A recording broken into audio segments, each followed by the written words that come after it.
tahun 2018 penghasilan Denny Sumargo yang di-create oleh saudara Aditya atau klien kami 721. Tahun 2019 1,785 juta, naiknya 100%.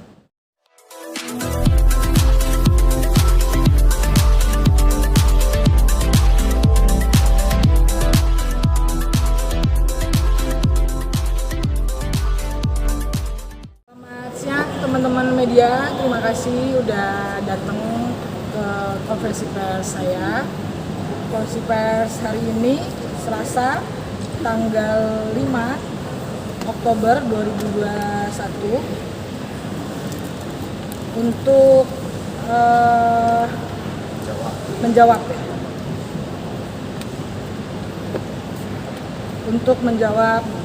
yang disampaikan oleh konferensi pers yang disampaikan oleh Denny Sumargo dan tim kuasa hukumnya pada tanggal 29 September 2021 di Jakarta. Sebelumnya saya perkenalkan dulu tim kuasa hukum saya, ada Bang Bagua Togu Tambunan dan ada Bang Zulkarnain Nasution. Nah, untuk pertama-tamanya untuk masalah hukumnya langsung sama tim kuasa hukum saya aja, Bang Tambunan. Baik, terima kasih. Menanggapi press conference yang dilakukan oleh saudara Denny Sumargo dan tim kuasa hukumnya, saya menanggapi poin-poin yang disampaikan terdahulu terkait dengan laporan saudara Denny Sumargo ke Polda Metro Jaya atas dugaan tindak pidana yang diatur dalam pasal 372 Junto 263 dengan terlapor saudara Aditya bahwa kita akan siap membuktikan bahwa apa yang disangkakan dan dilaporkan oleh saudara Denny Sumargo dan tim kuasa hukumnya itu tidak sepenuhnya benar, bahkan tidak benar. Yang kedua, terkait dengan kerugian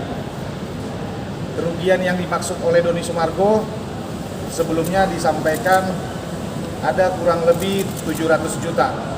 Padahal fakta seaslinya bahwa klien kami atas nama Aditya Andrista adalah manajer yang sudah diakui juga oleh Denny Sumargo, sudah 10 tahun berkenalan. Mungkin disampaikan 4 tahun atau 5 tahun sudah menjadi manajer Denny Sumargo. Dan kami mencatat sejak tahun 2018 hingga tahun 2021, Agustus 2021, ada banyak kewajiban Denny Sumargo yang belum diselesaikan kepada klien kami. Kalau kita total kemarin itu besarannya 1,7 miliar, 1,7 miliar 746 juta 425 rupiah. Itu terhitung dari tahun 2018 hingga tahun 2021 di bulan Agustus. Perlu saya sampaikan terkait dengan talent yang disebut Denny Sumargo Management. Itu Denny Sumargo Management juga disampaikan bahwa itu talent manajerial pribadi, dan sudah disampaikan kepada kami tim kuasa hukum bahwa tahun 2019 itu sudah tidak ada. Jadi pada saat manajer dari Denny Sumargo atau manajer dari talent-talent lain mendapatkan pekerjaan, itu sudah tidak mengatasnamakan Denny Sumargo atau manajemen Denny Sumargo, Densu Manajemen. Artinya pembentukan Densu Manajemen juga hanya sekedar lisan kesepakatan antara manajernya dengan Denny Sumargo.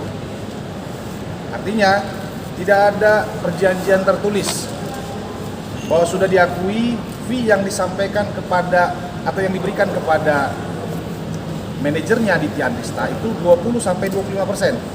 20-25%. Artinya tidak ada kepastian. Karena memang tidak ada yang dibuat secara tertulis. Maka apapun yang disampaikan terkait dengan kerugian itu jauh lebih besar kerugian manajernya atau klien kami saat ini ketimbang kerugian dia.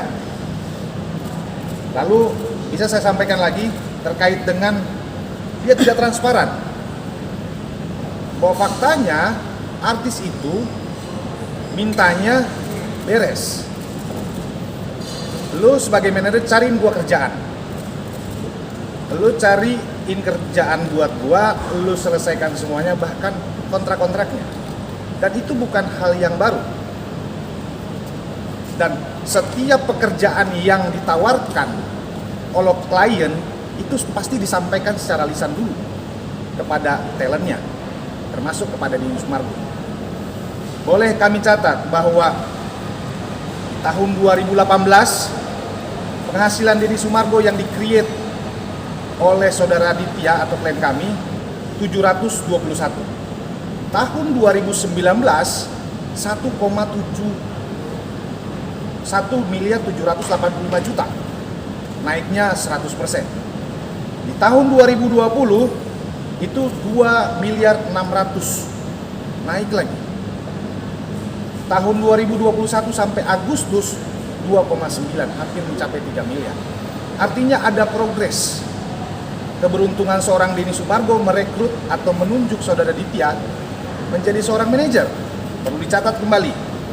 Jadi nggak fair kalau pemberitaannya cuma sekedar, oh iya Ditya sudah hilangin uang. Tidak. Ditya hilang, lenyap di telan bumi. Tidak juga. Bahwa kuasa hukumnya muncul kok. Setiap kali mereka melakukan somasi itu hanya memberikan waktu 3 hari. Bayangkan, kami harus diskusi dulu. Kami menjawab dan kami berkirim surat. Itu minimal dibutuhkan waktu sekitar 5-7 hari. Tetapi mereka kasih waktu 3 hari. Tapi it's okay. Kami tetap memiliki niat baik. Bukan berarti kami merasa bahwa kami yang salah. Bahwa ingat, yang saya sudah sampaikan saya bisa bertanggung jawabkan. Ya, gitu ya. Oke. Cukup ya. Oke. Mbak Ditya. Ya. Ya, saya tambahin lagi bahwa selama Denny Sumargo dimanajeri oleh saudara Ditya klien saya, itu dia bayar cuman dari 2018 ya sampai 2021 419 juta. Itu pun polanya dicicil dari 1,7. Ya, kita tinggal berhitung aja pakai kalkulator ya. Kalau dia merasa mungkin kerugian dia itu 700 juta, 800 juta, itu masih ada gitu loh. Jadi kalau 372 itu harus ada kerugian. Tapi it's okay. Kepolisian wajib menerima setiap aduan dan laporan.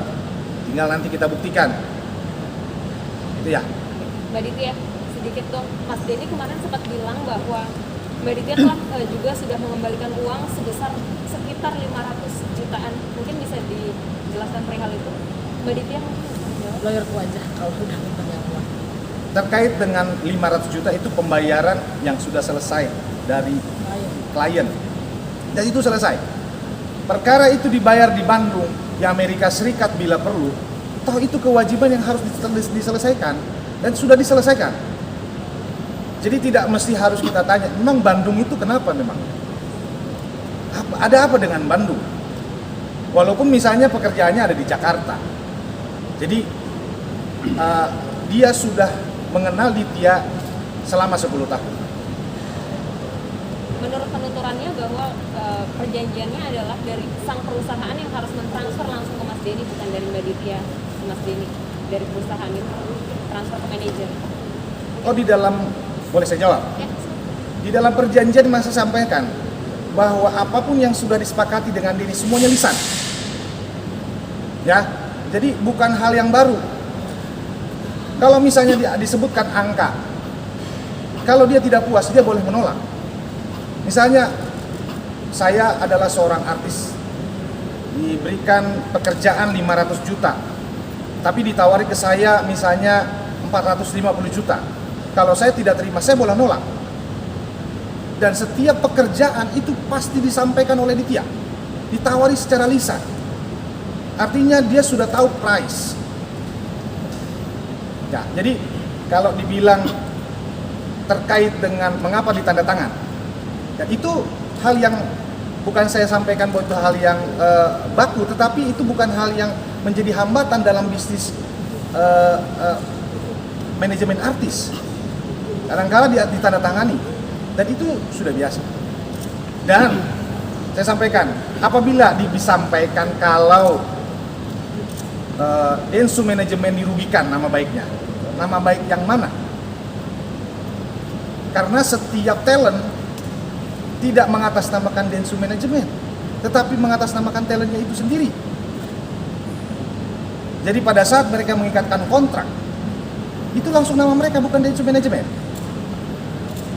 Jadi kalaupun memang kebetulan Ditya adalah manajer dari Densu manajemen, Denny Sumargo, bukan berarti Densu manajemen juga ikut jelek seperti yang disampaikan. Oh, faktanya Bella menuntut kami, bukan menuntut Denny.